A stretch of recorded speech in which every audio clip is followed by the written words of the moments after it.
is on the outside, making my C, and I'm gonna push in towards the center of the wheel. So I'm bringing my left hand, I'm pushing in, and I'm squeezing my hands as I do that. I'm squeezing the C in. And when I squeeze that C, the clay gets taller.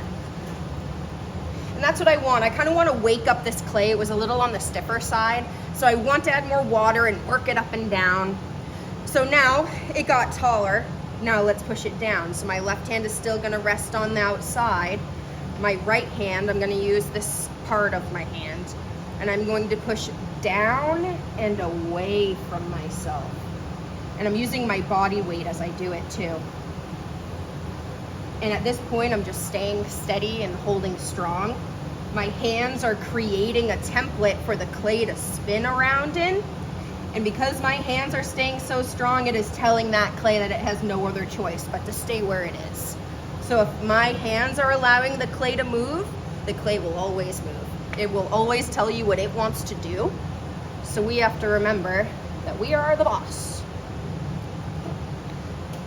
So I'm nice and centered now, always slowly taking my hands off of the clay. Now let's make the bowl. So with my right hands, I like to use my middle finger. So I'm going to start pushing down.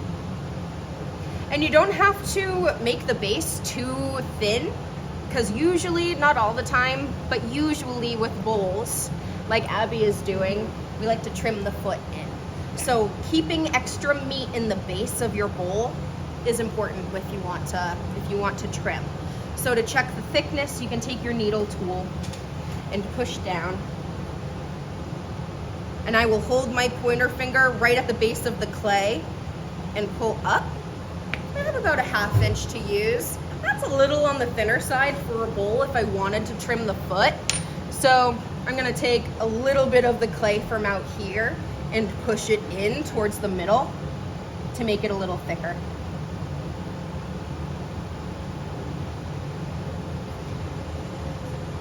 Just scooching that clay down.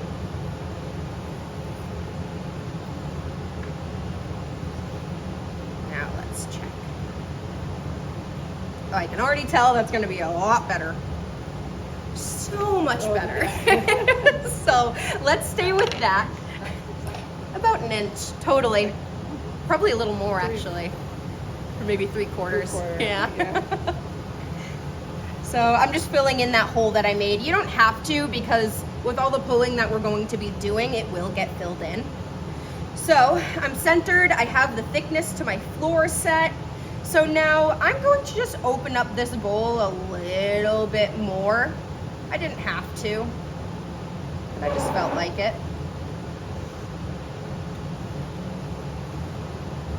I'm not gonna worry about a spiral or putting a spiral in the inside, because I have an idea for later on. So I am now set up for success. I am going to do my pulls. Instead of going straight up, I am already just going to tell myself, you're making a bowl, so let's start making the bowl shape right from the beginning. So I'm going to push in with my outside hands, and that scooches the clay up already. You saw it get a little taller. And now there's this big donut here, and all of this clay in this donut is telling me that it's ready to be brought up now. I added more water, and now I am lifting that donut up and out towards Abby. The clay got a little dry on the outside, so it got a little sticky. So I'm just easing up my pressure, slowly letting go. We got some good height on that. Clean the inside, add more water. I'm gonna do a pull with my sponge now. So I'm going to push in, and I feel that donut. You can see it again. All this right here, I can bring right up. So my pressure from the outside in. My left hand just hangs out on the inside.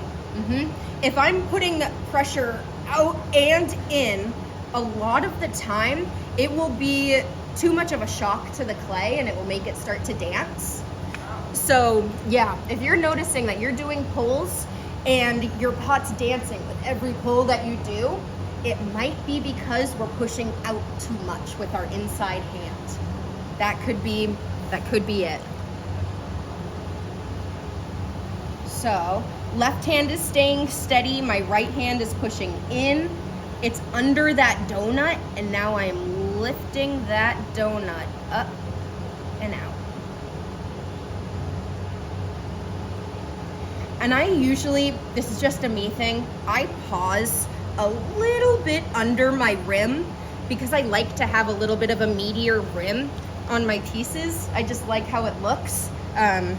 But that is just a me thing. You don't have to do that at all. I'm gonna do one more pull and then I'll do some finishing touches. So pushing in with my right hand, my right middle finger actually. Pushed in. Now I am lifting that donut up and out. A nice steady pull. And I'm breathing. I'm right under my rim, so I'm just slowly letting go. If I let go too fast, that's when it's gonna get off centered as well. I'm gonna kind of scare the pot if I do that. Okay. Now, let's make it a little wider. Let's finish up this bowl. So I have my 90-degree angle on my rib right here. I'm going to take that tool and I'm gonna push right under my bowl. And I'm just cleaning up that skirt. Just cleaning up that skirt just to make my time trimming next week more enjoyable. Get those goobers out of there. And by more enjoyable, I mean, I don't have to spend too much time taking a long, thin skirt off the side of my bowl. I can just get it set up, ready to rock and roll at this point. I held it like this. So I put the flat ends right here and push right into the side like that. Right? So now I'm gonna hold, I'm gonna hold it like this because I wanna hold it on the side of my bowl. Now I'm going to push out against my rib.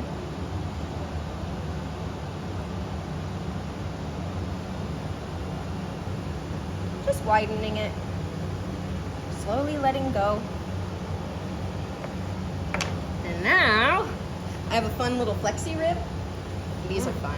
I don't think this is a Mud Tools rib. Mud Tools is a brand and I love it. Michael Sherrill Mud Tools. They make awesome, awesome clay tools. But I'm gonna take this. I want to try my best to get a nice, beautiful curve on the inside. I have a little bit, I call it a bowl bump. So I have kind of a flat area here and then a bump right here and then my walls start. It's not a bad thing, but I can use my rib tool and try to make it more of a bowl. So all I'm doing is pushing out with my rib tool. That helped it a lot. That's when mine always gets stuck in the bottom. The rib? I think that happens to me a lot. I think it all depends on what side of the curve you use.